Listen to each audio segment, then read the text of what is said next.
Atmakur yes మండల గ్రామ ప్రజానీకానికి ధన్యవాదాలు.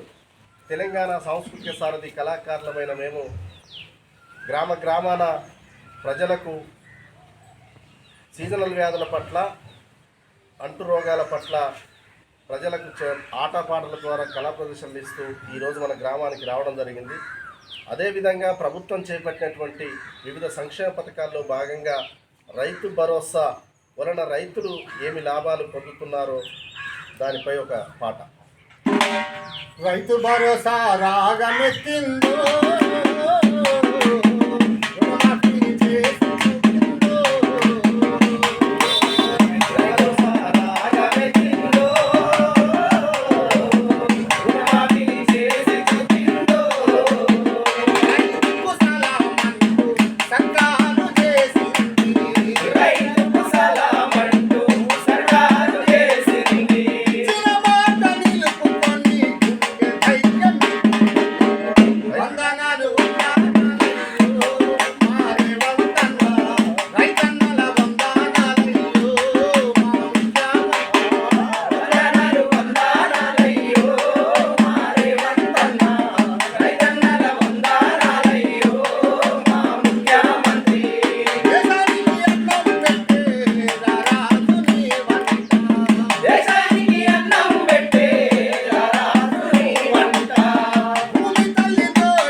बस